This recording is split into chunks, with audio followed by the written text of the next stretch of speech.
button. Would like to call the April governance meeting to order. First order of business is I would like to accept a motion to accept the minutes of March 23rd, 2021. Lester, and I have a second. Cassie? Any further discussions, comments, omissions, corrections? All in favor? Aye. Opposed? Carried. First on the agenda is County Clerk Stephanie with an update from DMV and the County Clerk's office. Go ahead, Steph. Good morning, all. After the meeting last month with the DMV numbers, I just wanted to touch base again and get some of the numbers together. I know there's concern with the appointment scheduling, with our phones. I am working with Alan, Melissa, Sue, and myself to figure out. We found another little glitch in the phone system with it just when people are saying it's just dropping off. We think we figured that out, so we're working to get a message there so it just doesn't drop off. Actually, kudos to Melissa because she caught on to that with the way it rang, and it rang 3 times and it just dropped. So we're trying to work on a way to get a message there, your something stating your call is important to us, but just so they know that it is busy. We are busy, not that we're ignoring the calls or dropping the calls. The appointment schedule is working fabulous. I have people that are now writing in support of keeping it that way. I know there's a concern on whether or not we're going to lose revenue with doing that. We do have 150 people scheduled a day. They can make appointments within the week. I have appointments opened for Thursday and Friday of this week, so there's not a delay in them getting in for their appointments. And we're bringing in more revenue right now each month than we have been across the board for months going back as far as 2016 so far. So I'm going to continue watching those numbers. I will continue to present them. Right now we're on, with the numbers that I've pulled this morning up through March, we are up $30,000 from last year. And right now for the month in April, the revenue with the checks DMV gives to the county, we're at $37,000 for the month as of yesterday's date. And so we're right on cue with what the month normally brings. And the stress level down in DMV, not only for the customers, but for the staff, is cut by 75%. I mean, you're always going to have those few people that aren't happy. You can't make everybody happy. But right now, the way that I am considering going, as with many of the county clerks across the state, is we're going to stay with the appointment scheduling. So, Stephanie, that's good news. What do you credit towards the increase in revenue? Well, one of the things I believe is the way the process is working. I mean, we can take in, with the 5 windows open now, we can also manage to take in and help the state right now, which is behind by 2 to 3 months still with their processing. But we're also getting a lot of people that are using the drop box, and that's huge. I mean, they always waited in line before. Now that they don't wait in line, they know that the drop box is there and things are getting dropped off there. And our turnaround time for the drop box is less than 48 hours, and they have the option to come and pick it up here. Mm-hmm. If they want to come, if they just want to drop it off, they leave a note that they want to pick up either their plates or they want to, and they don't even have to make an appointment or wait in line. Well, that's good news. That's good news. It must be a lot less frustrating for people knowing they get right in and right out, and our waiting line is down substantially. And that's just, I mean, the rest of the staff in the county, one of the complaints I always heard is the lines first thing in the morning or the lines when you're trying to get in to get to the time clock. We don't have that anymore. It's less stress for everybody in the county. And once we get the rest of the phone little click it's done, I think that's going to even be a bigger, we know where we're headed now with the phones, and now we just have to tweak it. But I can tell you from our numbers, the amount of calls that we are getting through and picking up has doubled now that we know where we have to work on it. Good. Are you doing eye test downstairs, or do they still have to go to Hannaford to someplace else to get their eye test? No, we still do the eye test here. The thing with Hannaford is the people that are sending things, or sending their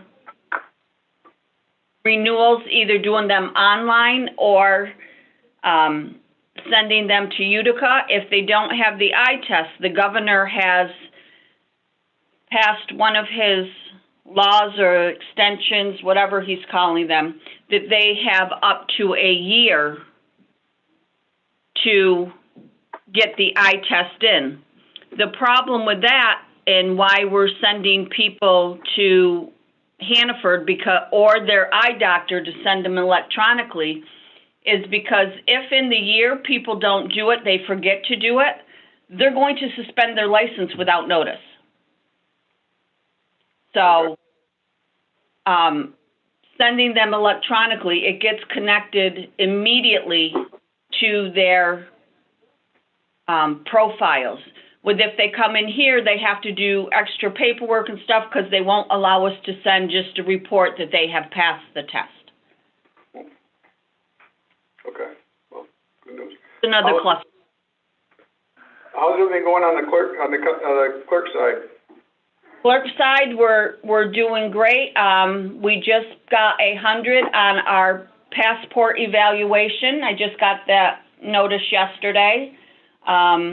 So we're up and we're running with passport applications still. Obviously, it's down. They're down from last year, but it is picking up. The appointments are helping very well with that aspect as well because of the amount of people. Sometimes we have a full family coming in. So our numbers down here are where they should be or even a little bit higher than where they have been. That's good news. We do have a couple things. I do want to mention that the clerks are going to Albany to try to get into law. On some court cases, they never go to the judge. That I myself, as the clerk of the court, which is one of the titles under the court clerks, we actually sign off on judgments. That $45 for each judgment used to go directly to the state. The county clerks are fighting to get that $45 for revenue for the counties. Because of it never goes to the courts and the judges never do anything with it, we're fighting, which would bring in quite a bit of revenue for our county. So if any of the supervisors hear anything or from anybody or anybody's looking for support, please reach out, support that in legislation because it would bring a lot of revenue to our county that right now is going to the state when all the work is being done here in my office. Okay. The other thing is we are still fighting at DMV, especially now with the way the governor is changing things up to increase the revenue that we are keeping for DMV. So we'll have a couple things going into legislation. So if by chance anybody hears anything up there and wants to ask questions about it or whatever, I would, appreciate any support in bringing that revenue into the county as opposed to keeping it at the state. That would be nice. Any questions for Stephanie?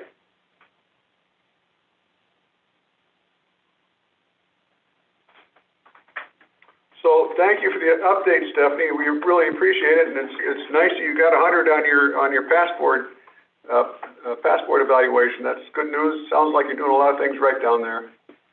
We're trying, and with it getting the plus from the passports, that's extra revenue. We take the photos, that's extra revenue, plus we get to continue with the process here. So just pushing forward. Thank you. Have a good day. You too. County Administrator, Melissa. Good morning. Good morning. My first item on the agenda is an update on the water line at Centers. Discussions are continuing. I have most recently heard from Larry Palchowitz. He's following up with Centers this week and will be confirming that they want the easement and discuss the arrangements for transferring the easement to them. I'm hoping that by the next Government Ops Committee meeting, I can bring a confirmation to the committee. And at that point, we can move forward with a resolution with the board authorizing the transfer. So there's a little movement with that. We're hopeful that we're coming to a resolution. There's been constant communication between Larry Palchowitz, myself, Matt Jones, trying to get all the questions answered that Centers has. I know this has been a subject that's been going on for a very long time, but we are staying on it and hopeful that we can actually get to some kind of resolution in the very near future. Okay, good. Finally, some progress. After how long ago did we sell it to them? 6 years ago, 7 years ago? Been a few years. Yeah. Thank you for that update. And next, any questions for her on that? Dan Shaw? Yeah, how does that impact with the other part of that, which is the wells and the water for Argyle? If we said that we're going to try to resolve the water line issue for the center, but then there's the well issues and that responsibility for the village or town of Argyle. And how do you sort that out? What's our plans there? Well, the wells are none of our responsibility whatsoever, other than they're on our land by virtue of it, basically a permanent easement. So Argyle, the village of Argyle's wells, and the village of Argyle's wells, and will be the village of Argyle's wells no matter what happens in the future. Even if we were to sell the remaining property up there, those wells are going to be there and Argyle's going to have the right to use them forever. So the only question is the former Argyle water line that, from what I understand, they're using a little bit because of their emergency situation, and that comes out of Summit Lake, and that is going to have to be worked on as part of the divestiture because there is a split there in that pipe, and so before the split, it's a joint pipe. So we're going to have to work on that with the village to make sure everybody understands their responsibilities. And Mr. Henke can correct me if I'm wrong, but the wells have nothing. The wells will be there no matter what happens in the future to that property because the village has the right to have those wells and put wells on that property in perpetuity by virtue of the easement that we gave them. And not only can they keep the wells they've got, but they can drill a well anywhere on the property anytime they want for the next 99 years, I think. So they're going to be there. They're not even related issues. The wells themselves, that water line, which we had thought was, and to my understanding had been basically not used for a long time is now all of a sudden, from what I understand, being used to supplement the wells because of the recent problems the village has had. So there would be no way we could sell that to another buyer because that easement would take precedence over whatever they do on that property. Is that correct? Yeah, well, we could sell it, but yeah, to whoever buys it, and the Village of Argyle's wells are the streams. So our only option is transfer it to Argyle if they want to take it. Well, those last words were the key ones. If they want to take it. The follow-up question to this was that at the I think it might have been the last government ops or the one before, I suggested that we send a letter to the town of Argyle or the village officially to see if they wanted it. And we were going to consider selling it for $1. And Roger advised not to do it until we resolved the water line issue to the center. Now you're saying they have nothing to do with one another. No, I'm saying the Why are wells we have not nothing to sending do. that letter and seeing if they want the water? Yeah, the wells have property nothing to with do the with wells it. on it. The wells have nothing to do with it. However, there is that pipe they're still using. That's the problem. That pipe, to my understanding at least, had been basically obsolete. And then all of a sudden it was put back into service. So I think your issue there is we got to figure out what we're doing with Centers. And then Centers is going to have to negotiate with the town and village about the pipe. Who's responsible for the valves and things before the split. And then we can say, all right, now that you've got your infrastructure taken care of, the land can go wherever it goes. But there's an infrastructure under the land that both of those parties would have a right. I don't want to negotiate something for Centers before. You're saying it also comes from the Centers line, water line? There's one intake that then goes in two different directions. But the village has water intake from the lake. I thought they had to use the wells. They can actually use the water from the Summit Lake? Before the wells, there was Summit Lake. Yes, I know before the wells, but I thought Right. the So wells. my only understanding used is because since they the couldn't wells use were Summit having Lake. issues, they went back to supplementing with Summit Lake.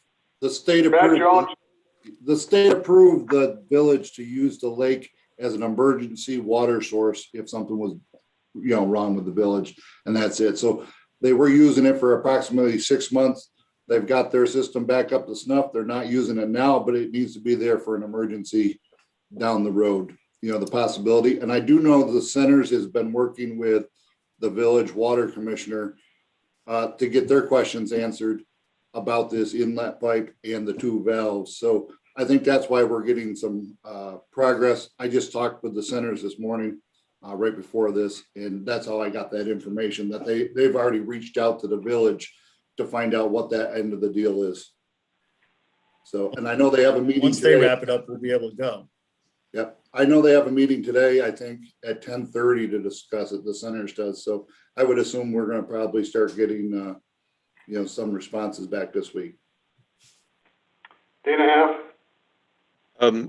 Dave, you kind of said something I'd like Roger to clear up. Dave, you said we cannot sell that land because of the easements. That doesn't bind us to own the land. The easements are permanent. The easements follow the land. So if we, through auction, sold the land to Joe Blow, he gets the easements.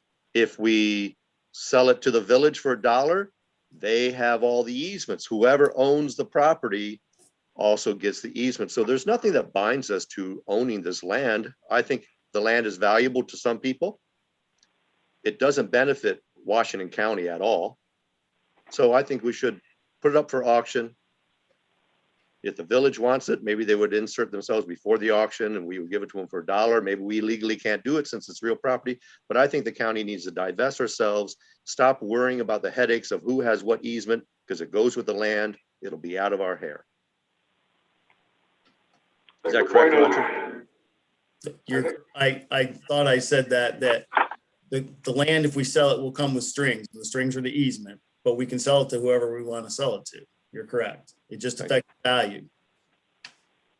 Well, with easements on it, it'll affect the value, but also affect the usage since Right. the village of Argyle can put a well any place you want on that property. Right. You'd have a hard time siting a battery plant or a big manufactory or something like that on that property with the easements already there. Or if they But drill a then well, again, like- that's not for you. That's not our problem. It's the buyer's problem if you decide to sell. Okay. Anything else on that subject? I think, Dave, I think at some point, we can't be in limbo forever. Let's set a deadline that if we don't hear responses by, oh, I don't know, August 1st, we sell it.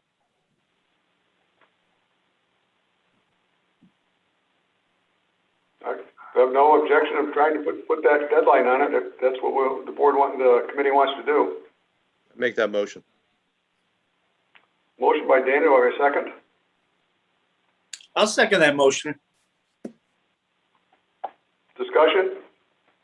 If we didn't resolve the water pipe issue to Centers by then, we'd have to retain the easement for that water pipe as well. That's the other thing you need to be aware of. Just clarification, what has to be done by August 1st? We list the property for sale. No, what has to be done prior to August 1st? The deadline is to complete what? It doesn't matter to me what's done. By August 1st, sell it. Doesn't matter what happens to the easements because they go with the land. I don't care what has to be done. The impetus is on the Centers and the village to maybe get their act together to see who wants it, but they have a deadline. And so we're gonna sell it by August 1st. Would it be prudent to put it in with the auction, God willing, that we have in October for all the foreclosed properties? So we wouldn't have to do 2 auctions? Good. Yeah, okay, I will amend my motion for Matt's idea if Paul wants to second that. Mr. Hanky? I think you're artificially imposing regulations on this. Roger and the legal team are working on straightening this out. If we turn around and say, "Hey, we're going to sell it in August," we'd sell it, we'd still have the damn easement. And, we don't, the whole point is that the county doesn't want to have to deal with the easement and have to deal with the pipe and this sort of thing. I think we let the legal team work it out. When they get it worked out to our satisfaction, then come back and revisit it. I think it's kind of silly to give ourselves some sort of arbitrary deadline on that for no apparent purpose. It's not, hurting or helping one way or the other. Matt Jones? I think Bob just hit what I was trying to say, because our worst case scenario is that we sell it or give it away and we still have the easement. Then we did it twice. We want to get rid of that water. The only thing that's hurting us right now is that water line easement that goes to the Centers. That's what we're trying to give away first. The property is not hurting us or helping us at all. Once the easement's gone, then you can decide to do whatever you want with the property. But I wouldn't suggest trying to sell the property and then be stuck with the easement again, after twice. Why would we be stuck with an easement if we no longer own the land? Because It's we not own the the land. easement. We own the easement. The easement goes with the land. No. Yes, but And if it's you have our to sell easement. the easement separately. You have to think of, all right, here's property 101. Property is not a thing. It's a bundle of sticks. Various rights, mining rights, air rights, easement rights, everything else. We'd be selling everything but the easement stick. The easement stick has to be sold separately. Or it would have to be sold to a willing buyer who's willing to take that easement and that responsibility. I think it's best to get that stick off of our plate, somebody else's plate, and then we'd sell it subject to Centers to somebody else. And like Matt said, our biggest issue over there is not fallow land with trees on it. It's the silly pipe that's causing us all our agita right now. We wouldn't even be talking about this property if it wasn't for that pipe. We want to get rid of that, divest ourselves of it, and then move on to selling the property. And could we do that by October? That'd be nice. Then we throw it in, if we can, throw it in the auction. I feel like a poultry Roger. farmer lately. I've been playing a lot of chicken and egg, but I think in this case, the egg is that easement. We should take care of the egg. Roger, what incentive does the Centers have to even move this along forward right now? And I think the village, the town, they always say, well, as long as we say we don't want it, the county will keep it. It's not in our interest to move this along. What's in Center's interest to have this moved along? Well, right now they're doing it. So I don't know as I want to do anything to disincentivize them from continuing those discussions. All They right, then I they had a couple plans. I retract my motion then, but I tell you by August, my patient's gonna be done. And I'm gonna come back, but I'd like to retract that motion, however you do that. Paul, you gonna withdraw your second? I'll retract as well. Okay, thank you. Cassie, do you have something else to say? Nope, I'm all set now. Dan Shaw? Yeah, Matt, if I got Matt said at the last meeting that he was gonna have to hire divers and go in and clean the intake out again on the intake pipe. That's one of the reasons why I felt there was a certain level of urgency to get this taken care of, because we're incurring costs constantly on this. So that's what I see as the urgency, but I do agree that you need to get all the peripheral issues resolved. But there is an urgency to it. Hasn't the sheriff's dive team been going in there and cleaning those out? Do I remember correctly? They don't have one anymore. They don't? No, that's my understanding. Okay. Anything else, Matt? No, I'm all set. Moving on, building, barn consolidation response from Melissa. So at the last government ops meeting, it was requested that I send formal proposals to both the town of Fort Anne and the town of Easton to see if they are interested in sharing the engineering services for a barn consolidation. I reported back at the last finance meeting, I believe it was, that I had received a formal response from the town of Easton stating that the subject was discussed at length at their April 5th board meeting, and it was decided that it was not prudent of them to participate. I most recently received a response from Fort Anne, and they actually had a resolution passed stating their intent to participate in the engineering study. So the town of Easton does not wish to, but the town of Fort Anne does wish to move on. Okay, so what does that do to our cost of doing the pre-engineering study? You want me to It jump did in? change that. Yep, Matt Jones actually has that information. He's worked out with ME Engineering. Okay, So I had them break it down for me, and the cost really isn't changing overall picture, but it is changing how it's divided and stuff. So the Fort Anne feasibility study for that location now would be 30,000. I've passed that on to Sam. The resolution is good for his half of it, so the county would be on the hook for half. Fort Anne would be on half, 15,000 each. And the Middle Falls Easton study would now be, county only, and that would be 23,500 for that part of the study. So obviously Washington County would be on the hook for 23,500. I think how we would want to move a resolution forward in this to finance would be for the full amount of the combined for 53,500, with Fort Anne's share of that being 15,000. And I guess that's what I'd like to move that forward to finance. And I guess now you guys can make a so motion. in clarification, the county share will be 15 plus 23. Plus 23.5.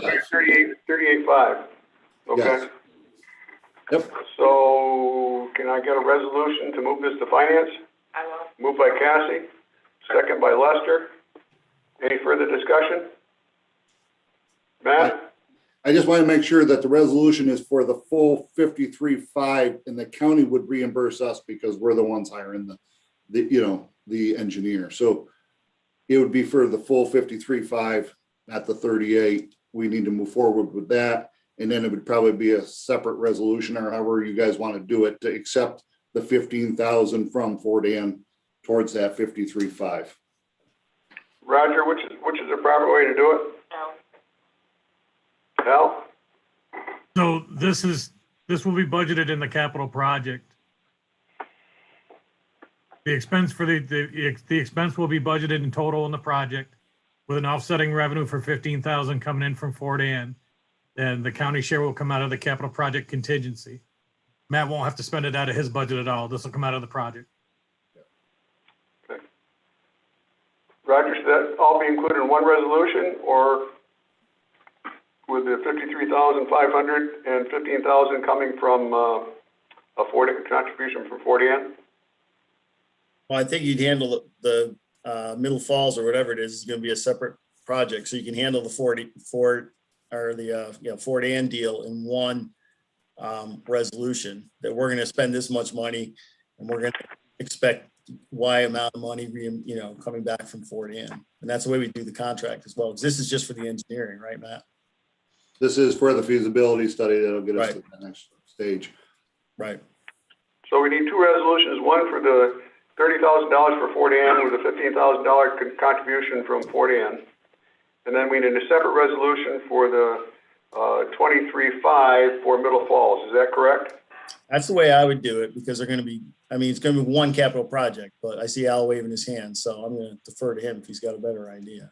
Well, I wouldn't mind seeing one resolution for the total cost with the offset coming back from Fort Ann and a further resolve for the chairman to sign an IMA with the town of Fort Ann. I think you can do that all in one resolution, because then you get the total cost clearly. I'm doing it either way. I found in the past, however, that when we put in big omnibus resolutions, some people like some of it and not others parts of it. And so lately we've been taking it in smaller bites. If the committee is happy with one big bite, I'll work with Al to do one big bite resolution.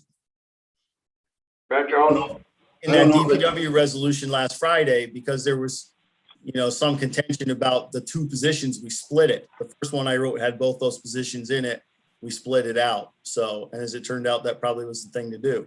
So I guess it's up to you as to whether you want an omnibus resolution or you want two separate ones. Either way is fine. Matt? My preference for the future part of it being two separate barns would be to separate them. And the only reason is, if we're going on our own with the Middle Falls barn, I could see a much accelerated version of getting to that point than the shared services one with Fort Ann. Due to the fact that Sam would have to go to this board, be monthly stuff back and forth with communication, whereas Middle Falls, if it's just a county, we could go right down the path straight. So that's just mine. I don't care either way. That's just the way I'd rather. With it being one, the same firm doing the study, it probably isn't it's not a big deal, I don't think, to do an omnibus one at this point. But when we have two projects going, I agree with Matt, we'd want to separate them out. So Al, I starting put my again. resolution, I'm moving the Middle Falls project forward to finance. Do I have a second on that? Lester? Any further discussion? All in favor? Aye. Opposed? Carried. We need a second resolution on Fort Ann. I make a resolution to move the Fort Ann project on to finance. Second. And with a contribution of $15,000 from Fort Ann, and the chairman authorized to sign the agreement with Fort Ann to that regard. All that's going to be pretty much in finance. Is that correct? Roger? That number sound right to me. I'm gonna. Okay. All right, any further discussion? All in favor? Aye. Carried. Al, I'll get together with you to talk about that. All right. Matt, you were talking about an update on the electric chargers. You can take yourself off mute first. All right, so I have an update. We did get more firm numbers with the infrastructure that would take to install the charging stations that we were talking about. The DP4 over at DPW building are still the same, obviously $8,202.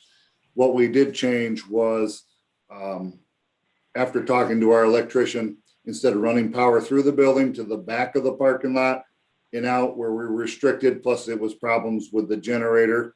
We talked about trenching along the outside of the driveway from GE around the back of the parking lot.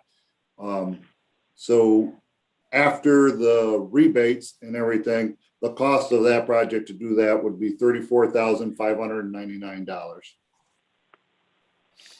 And that was Opposed to going through the building would have been $22,075 with no room for expansion for future use.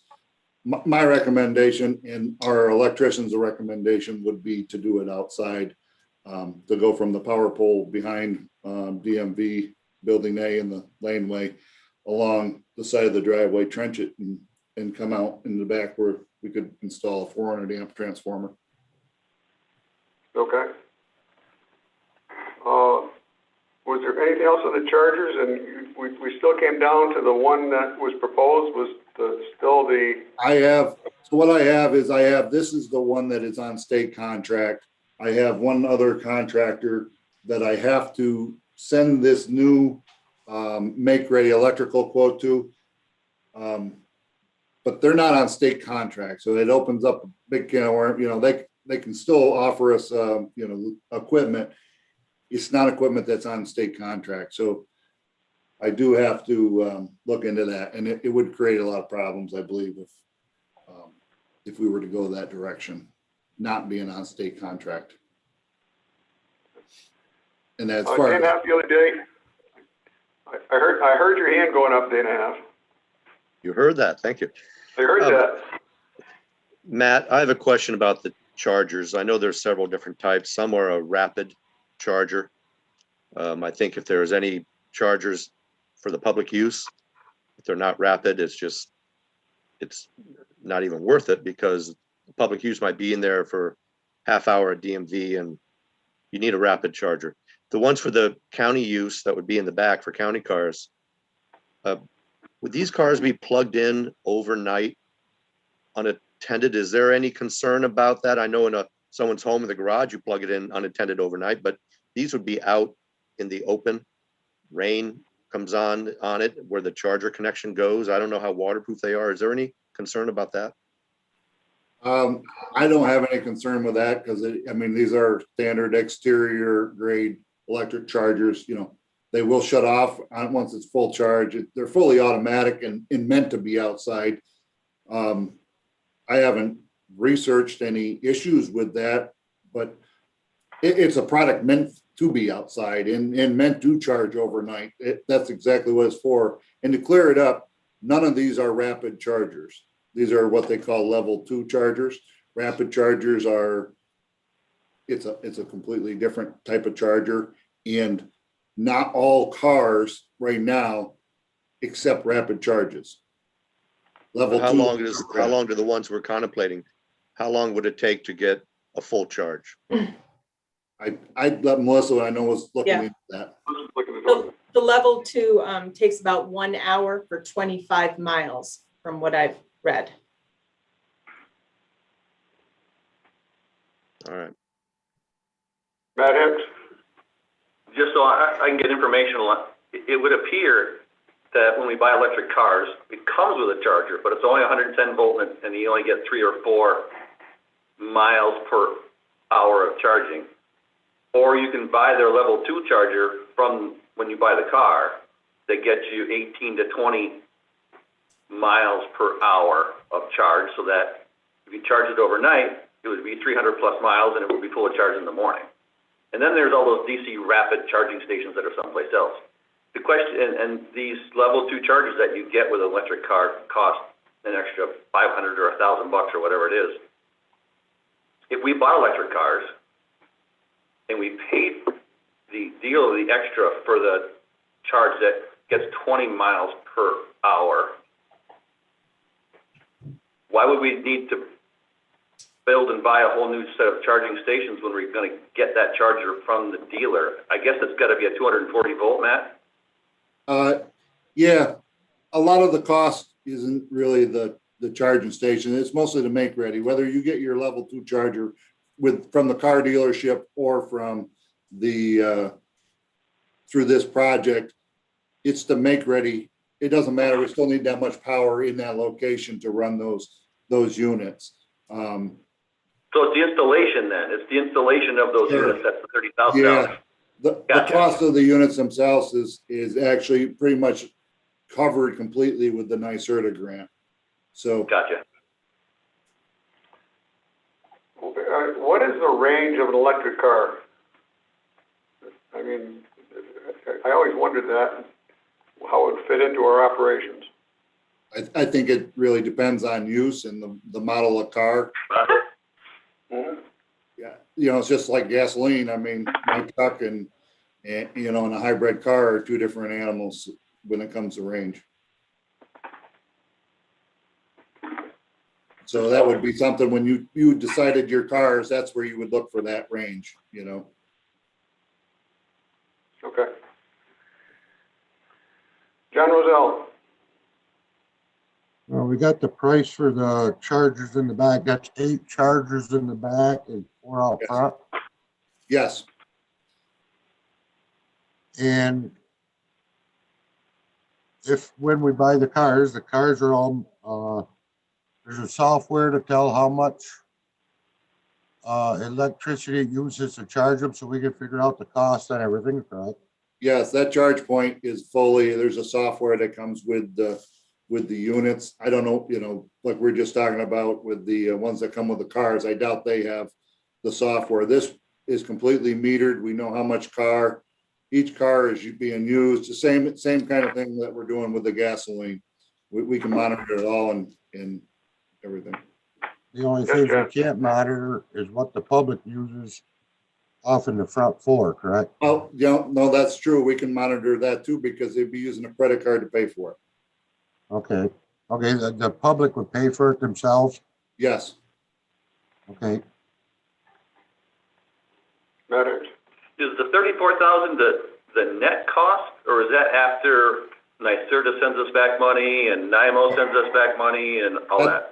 that's correct. That's a net cost. The gross cost is well over 100,000. Okay. Do we have the NYSERDA numbers and the NIMO numbers pretty firm? We know those are good numbers? Yes, yeah, they are firm numbers. Okay. So your recommendation is we would go with the state contract? Yeah, the plug-in stations online is under state contract for the charge point year. In the state contract, it covers in this particular thing, the work to get it done, all the make ready, what they call it. One of the comments you made was the rapid chargers. A lot of cars won't take those now. The DC rapid chargers, it's a newer system, maybe in the future. Even if they went to an all DC rapid charge cars in 10 years and you were there, you still need the power out there wherever these stations are. You may decide to pull out level 2 or not. You may not ever decide to pull that out because the cars charge overnight and have plenty of time. The DC fast charge, you still need the power in the locations, and that's really the most cost in this whole project, is to get the electricity to where these stations can charge. And that's where was the power going to these stations would be the same for the fast chargers, rapid chargers as the current chargers, correct? Is that correct? Well, that going on the outside of the building would allow us to do that. Yeah, going through the building, we would be limited, because if the rapid chargers were a higher amp or something else, you may have to do the whole project over again. What the outside project is, it's basically equivalent to putting a transformer and a whole new service like you would at a house out in the back, and then you could expand off from that. Okay. Any other questions for Matt? Matt? So our net cost is somewhere around $34,000, right? Net cost, yes, was 34,599, so 3,500. What do you mean, just in the back? That's just in the back. That's not, 8,000 up front. so it's 42,000 total? Oh, yes, gotcha, yes. Okay. Is this part of a capital project, or does this come out of a budget someplace? I don't have that answer. No, I mean, does it come out of your budget? I'm just trying to get an idea of. I didn't budget for this, no, Matt. I didn't budget for this. Could this be, because it's sort of infrastructure, could this be a capital project or no? I would assume it'd have to be, really, but I don't know that this is gonna cross fiscal year, so I would just budget it and be done with it. Okay. Well, how would you pay for it? Is it gonna be a? Good old fashioned fund balance.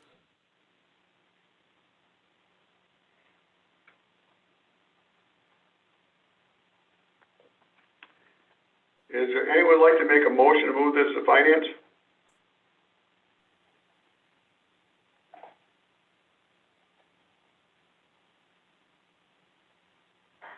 I'll move it to finance. We gotta continue talking about this. We gotta figure this out. I mean, I don't wanna die here. Matt makes a motion. Do I have a second? I'll second it. Second by Cassie. Any further discussion? All in favor? Aye. Opposed? Carried. Anything else, Matt? that's all I have this month. Thank you. Laura, there you are. Can't hear you, Laura.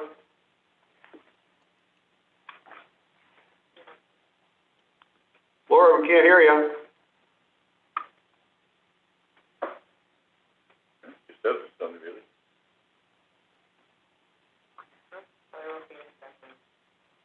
She's just right across the hall. Yeah, come on over.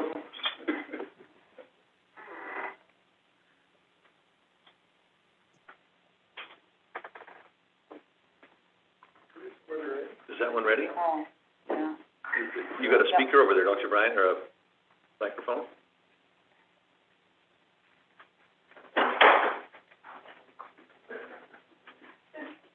I think she's just gonna use the microphone. Do you wanna get closer to you, Brian? If she talks to Use you. the microphone. I'm having trouble with my computer with the, Okay. I'll just go right here. Thank you. Where's the count first? I've been having some trouble with my Zoom meeting set up in my office, so I've been working with IT with that, but apparently I was unmuted at my desk, so.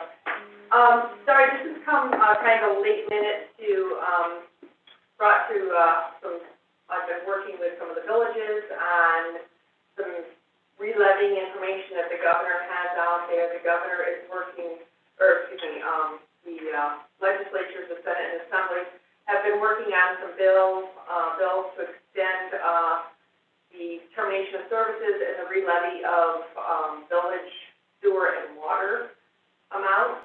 At this point, it has not been delivered to the governor. What this bill does is it disallows the villages and also the county to re-levy any water or sewer charges onto their village bills. I have been in conversation with a couple of the villages, reviewing this, and one of the villages that contacted one of the town supervisors who in turn contacted me on this. So nothing has not been delivered. The bill has been out there. It's been passed and repassed by both the Senate and Assembly. As soon as we find out where it sits, we'll see where we sit with our village taxes. We've already done the village report in, and that was prior to all this coming about. So, you know, they kind of flew under the radar on this. But we'll see where we sit when we get ready to do our village taxes. And we usually have them out to the villages on June 1st. And Al is aware of all this. Al and I had discussion on this. I don't know if he has anything to add regarding the county portion of the re-levy information. I'll wait and see if the committee has any questions first, and then we'll go from there. Sue?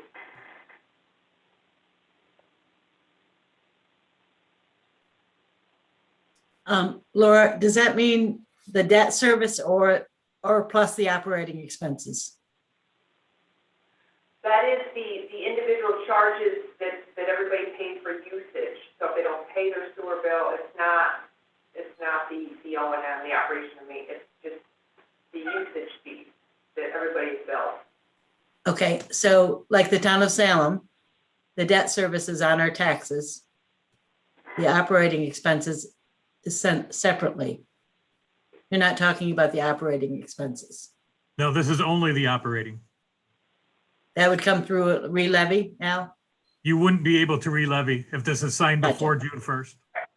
Okay, thank So, you. The impact on the villages, if you can't re-levy, is right now, you re-levy under your village bill and the county makes you whole.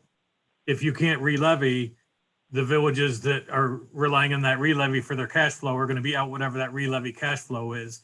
Because the county's only gonna make you whole for the village amount. You won't be able to re-levy the unpaid water and sewer on the bill, so you'll be stuck with that cash flow issue in the short term. Thank you. Matt? So just to get it straight, any village with a water or sewer district or a town with a water or sewer district wouldn't be able to re-levy any unpaid bills to have the county make them whole for the extension, whatever it is, to the end of the year. So they'll get it all eventually. It would be a re-levy to the county next year for probably double what it would normally be, right? Whatever the charges would be. And so Al would be off the hook for cash flow in this for a year and then Al, you would have to make it up the following year, right? Yep. Okay, how does that affect the sewer district that Washington County has, 1 and 2, and what they can and can't re-levy, and how is that gonna affect their cash flow and their financial situation? So if it gets signed, oh, sorry, Go ahead, Laura. so if it gets signed and it goes into effect, then when it comes time for us to put those re-levies on the town and county taxes for the sewer too that we do, we won't be able to do that, or in town. Their cash flow, I'm not familiar with how their cash flow works.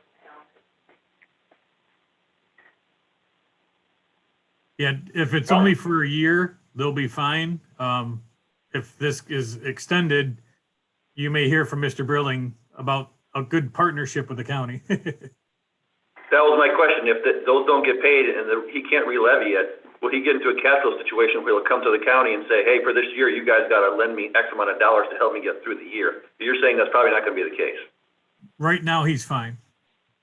Okay, and basically the towns and villages are on their own. They're just gonna have to suck it up and cash flow it for a year and hope this will all sort out the following year.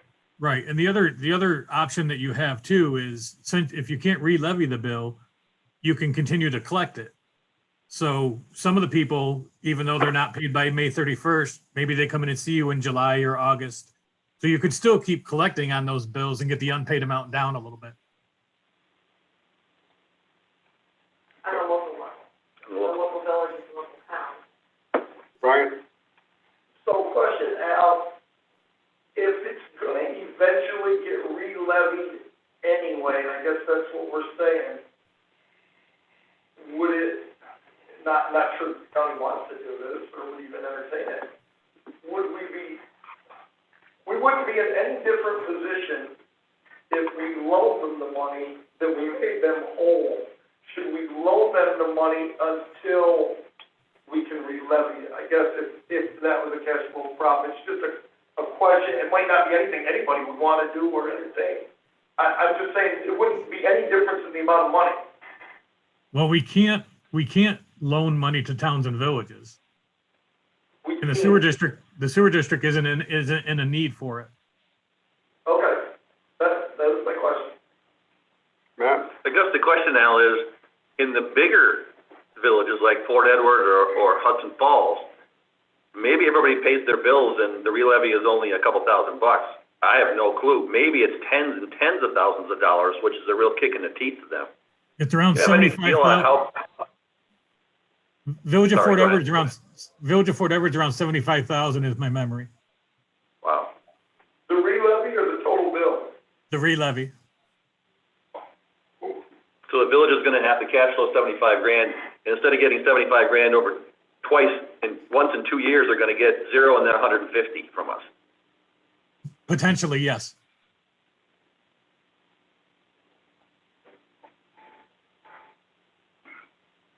If this passes, if the bill passes. Well, the bill's passed, it just needs to be signed, right? Yes. Well, it hasn't been delivered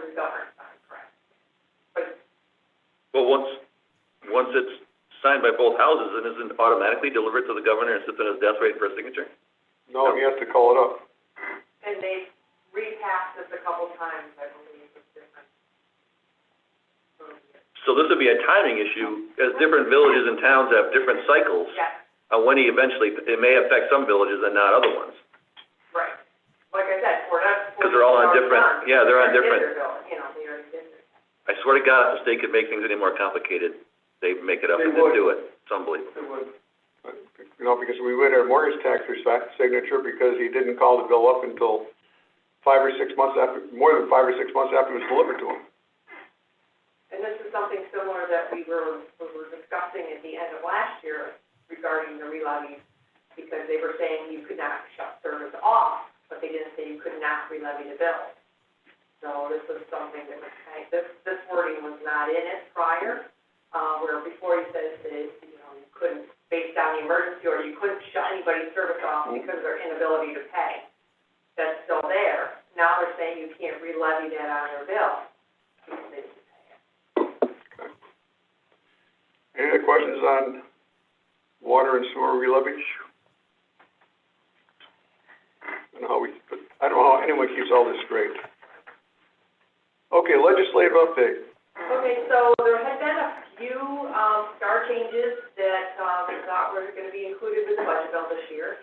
And, one of the major ones was where anybody that turned 65, that would go from the basic, star to the enhanced star exemption, we're gonna have to go from the basic star to the enhanced star check.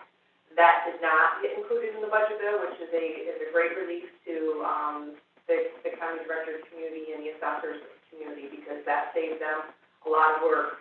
Everybody can stay in the exemption program, once they turn 65, and they still will see the credit, you know, that credit amount on their tax bill. They won't get it in a separate check.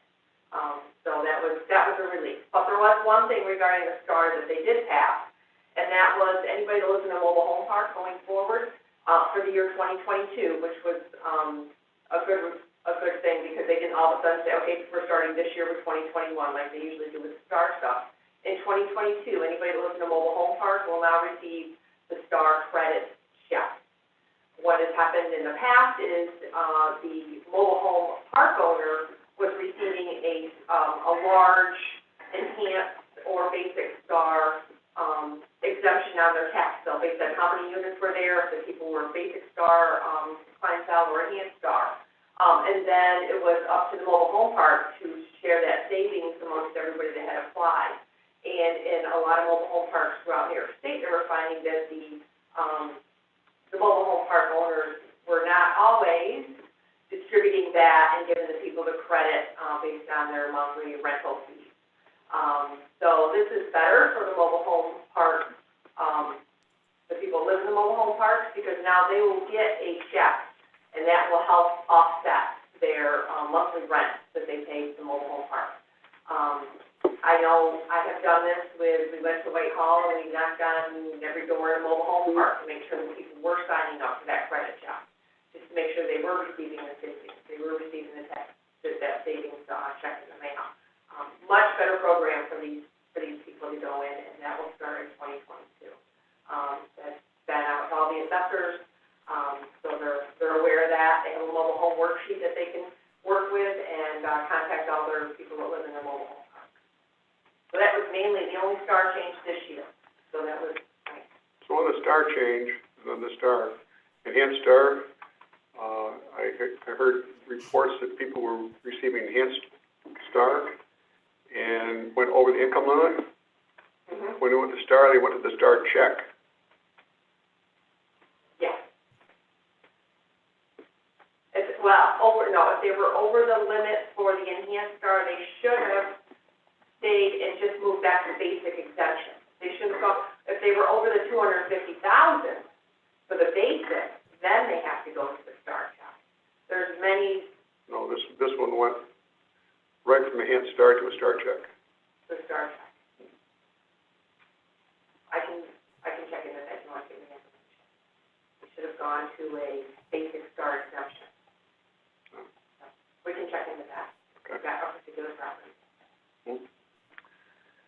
One of the other legislative, and I won't go through everything, One of them was to merge the RP 5217 and the TP 584, which is, the transfer forms that are about county clerk's office. We'd like to get them into one form. There's a lot of information on both of those forms, and they have trouble right now with getting all the information complete on the two forms, so they want to combine it into one, and I don't know how many pages that would be or how that would all work out. But that was something that they're working on. There's no timetable for that to go into effect.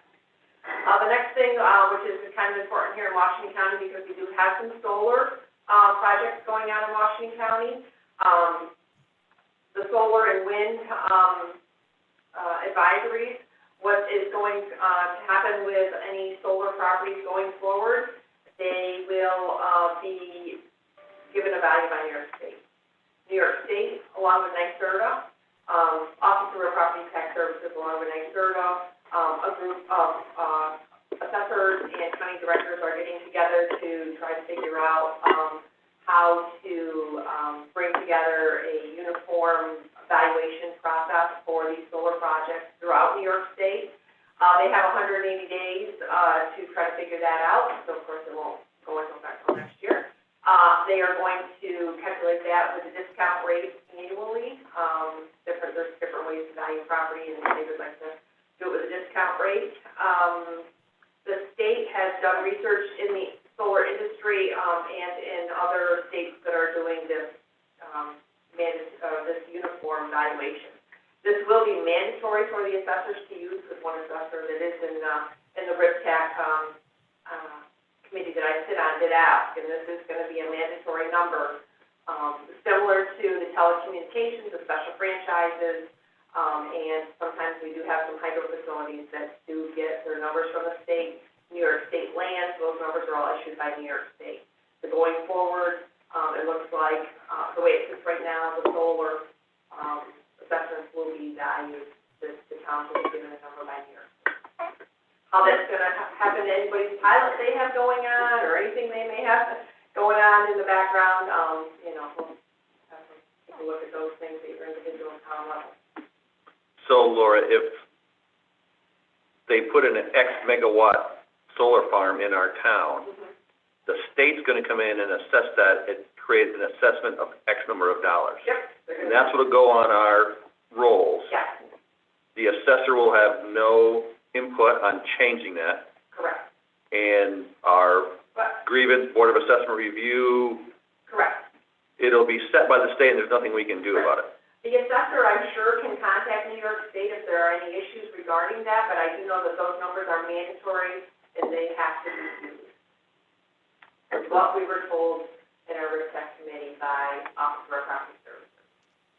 I've heard from a couple IDAs that one said the impact on one solar farm they're looking at, potentially doing a pilot when the original assessment was 40 million, and the state came in at 13 million. So most IDAs probably would never even do a pilot on any type of solar again because of that impact. We've already discounted it $27 million in this case, so. It didn't work. We'll see how it all pans out, but I just wanted to make sure everybody was aware of that. Other than that, there really wasn't too much discussed in our RIPTAC meeting, so. Dana Haff? Laura, is there a size that this will pertain to? Because in Hartford, many towns, we have smaller home units. In Hartford, they have to be smaller than 12 kilowatts to be not regulated. But is this only for large scale solar farms? Or does this come down to a small 8,000 watt unit? Solar and wind energy systems equal to or greater than 1 megawatt. Okay. Thank you. Brian? Dave, is this a precursor for what you just looked at with the IDA and the CEI line? No, the clarifications we've got is they're not touching the transmission line, because the transmission line is a private, classified as a merchant line, and they did not cover those in these 575 or 275. No, that's not my concern that this covers it. My concern is it's a precursor, and it does cover it, so that you get the decision. I guess that's my concern, that it does away with everything you do and undoes at that point. That's my concern. I'm not sure on that. The I guess that's the part that's gonna hell out of me. When I talked to the attorneys about that, what would happen in that case is that the speculation was because the contract was already in place, it'd be hard to break the contracts already in place on established pilots. How is this working then? It won't break the old pilots The old pilots? No, on these? You'll be given numbers to put on the rolls going forward. Still break the pilot, right? but how can it break a pilot? Pilot's contract. Right. But they're still correct. Can't be both. They're taxed at the base of whatever the property was, Well, no, not all over Washington County, you're not taxed on the base, they're taxed on a certain dollar amount that they're willing to pay and then divide it up between the three different entities that they fall within. but that's a pilot. Right, yes. But a pilot But still at is, face value. the base value is still the base value. If the land's $1 million, land's $1 million. Correct. The pilot's on the addition to the land and the improvements. So that's what they would be going after. Right. Matt? So Laura, in essence, it relieves the assessors of all having to become solar experts.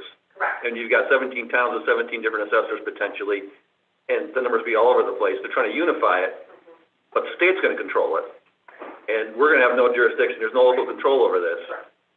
Well, the committee that's put together, it does include NYSERD, it does include some. That's my question, who's deciding this? It's a state committee? Are gonna look at every one of these solar things over one megawatt? No, it's a subcommittee that's gonna come through the process and how they're gonna be valued. They're not gonna look at every single project, because most of the projects are uniform. So 2 megawatts in Hebron versus 2 megawatts in Jackson versus 2 megawatts in Putnam, all gonna be valued the same, Yeah, versus 2 megawatts in Erie, Buffalo. all the same. You know, yeah.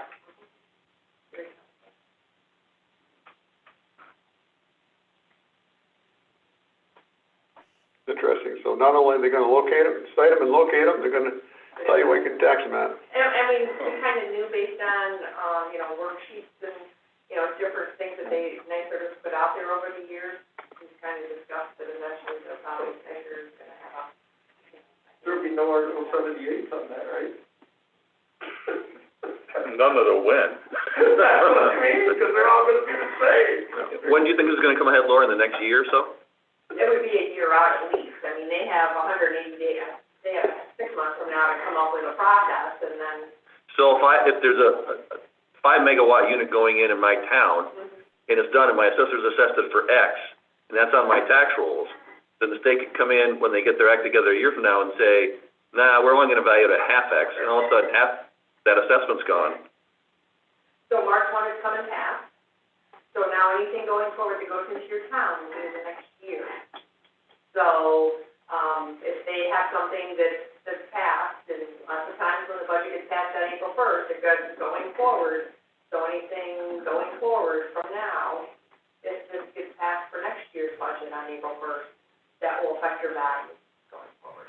What I'd heard was some IDAs had solars coming to from pilots and all of a sudden they slowed down. They think it's because of this, is they're waiting for this to kick in place because it'll totally affect their value in terms of what they pay for taxes. Anything else, Laura? No, that's all I have. Thank you very much. Thank you. Other business?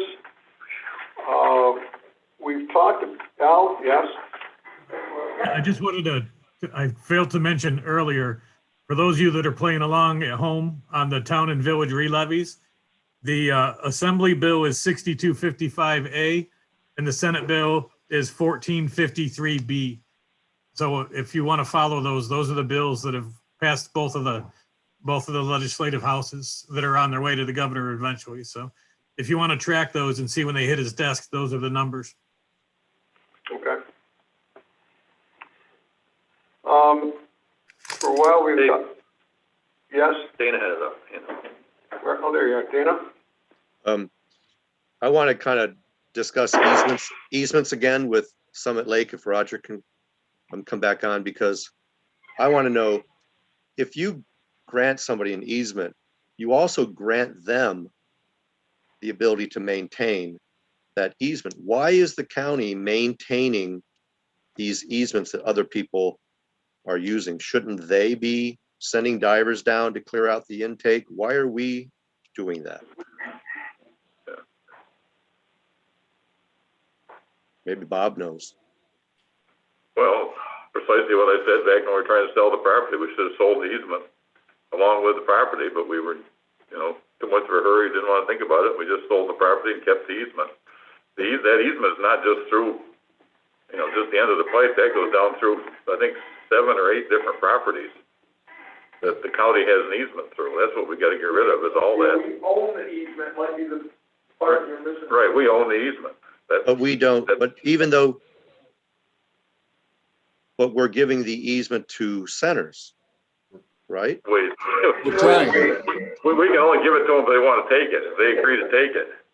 But why are Otherwise, we, got the easement, we take care of their water. but is there an agreement that says that we will maintain that easement? I don't think I think that was the issue that I wanted to resolve, because I don't think there is, although there certainly could be back some of the older stuff that I'm not aware of, but, we've got 50 or 100 years of precedent of doing it, so I think that would be it'd be a tremendously expensive legal case that they'd probably win. The reason Brian? Centers is at the table is because we went to them and said, we're gonna turn it off. Right. Because they were making alternate plans that apparently didn't work, and so now they need it. So that's why they're back at the table. But nothing forces us to maintain, and I mean maintain the easement, clearing out, the intake, making sure the water line has integrity. Nothing says that we shall do that. No, nothing, we shall do that. No. Brian, do you have something? Well, I just think Roger's being careful here that he doesn't want to divulge anything that would hurt him in the negotiation process. I just want to make sure we're aware of that and didn't ask things that we shouldn't be asking or have answered. Am I right on that, Roger? We're making progress. I don't want to mess it up. Okay, good. Last thing is, we've talked about starting to review some of the policies. A lot of policies haven't been reviewed in several years. In talking to Melissa, she would like to start with the procurement policy. So she's gonna start, going out and looking at them to see what, changes be proposed, and work with the department heads to see what's there. So, Melissa? I think what I'd like to do is get each supervisor a copy of procurement policy, the purchasing policy, because I'm not sure that everyone is even very familiar with what it is right now. So maybe do that, and then as I work on reviewing it, we can maybe work on it together and see what changes, if any, we wish to make to it. Does that work? That works for me, and it might want to reach out to department heads and see what their input is also. I can do that. Dana? Melissa, isn't there an item that's already in front of the line on all this, the building closure policy? Chairman Hall mentioned something that might go back to public safety. I think it belongs in government ops, but has that been forgotten about? I don't believe it was forgotten about, but to my recollection, I thought we were leaving it as is for now. Correct me if I'm wrong with that. I don't think so. I thought it was going to be brought back to a subcommittee. I don't know that building closing, if that even came through any committee to start with, did it? No, Melissa, I can answer that. Okay. Yes, it did, Dana. It was going to go back to public safety to be discussed, but we haven't done that because since that point in time, we've had some other breakouts in here. We've had it in our building and grounds department. We've had it in the district attorney's office. We've had it in the DSS. So it doesn't make sense to take it back to a committee when we're in the middle of further outbreaks still continuing, but it will get back there eventually. But Sam, the things I'm concerned about wouldn't matter if you're having a breakout. It was the incident management team, how long they have authority. And I wanted to say 48 hours, 72 hours, something like that. I don't think that would have anything to do with current breakouts. Okay. Well, it's my understanding, as long as the state of emergency is in effect, we will still have the incident management team in effect. That's the purpose behind it. That's what it's for. So the answer is no, it's not going to be brought back up. It will be brought back up at what I deem to be the appropriate time, but it won't be in the middle of a pandemic. We will get that resolved, but it won't be in the middle of the pandemic when we're still having breakouts in our own facility. All right, I'll bring this back up again in the future. Okay, thank you. Okay, Melissa, we have a plan?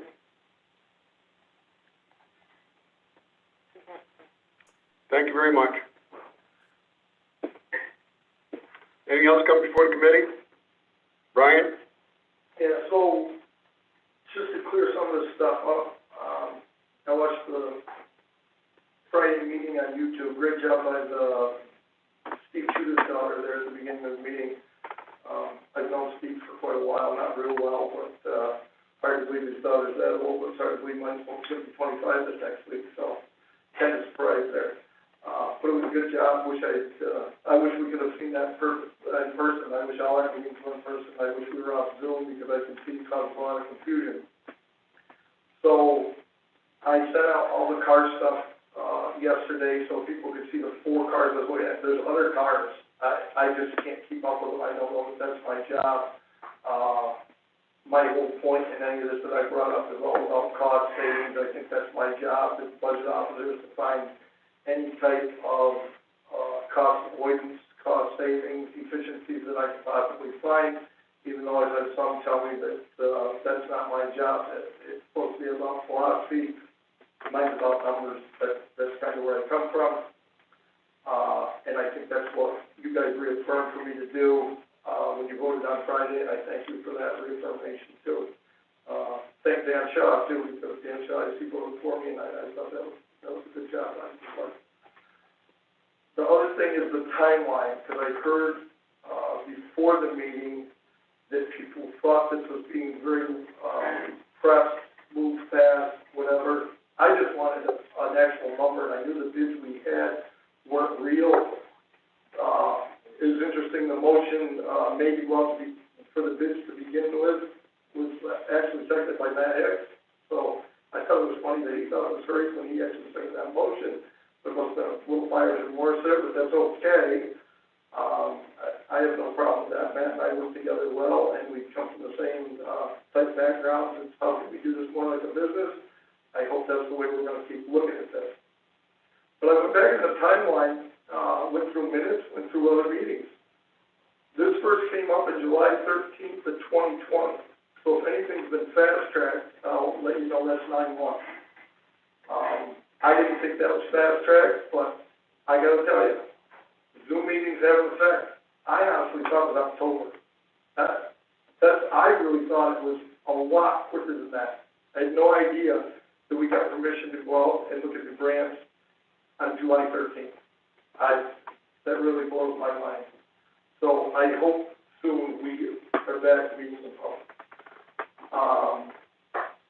Dave brought up the issue of DSS not being included. And since he brought that up publicly, I figure I better address it publicly. I'm sure that I talked with the commissioner probably after that July meeting would be my guess. I don't know the exact date. I know for sure we had a few conversations through September and October, and in October, one of her directors actually test drove the car, and I know it was October because I didn't know it in November.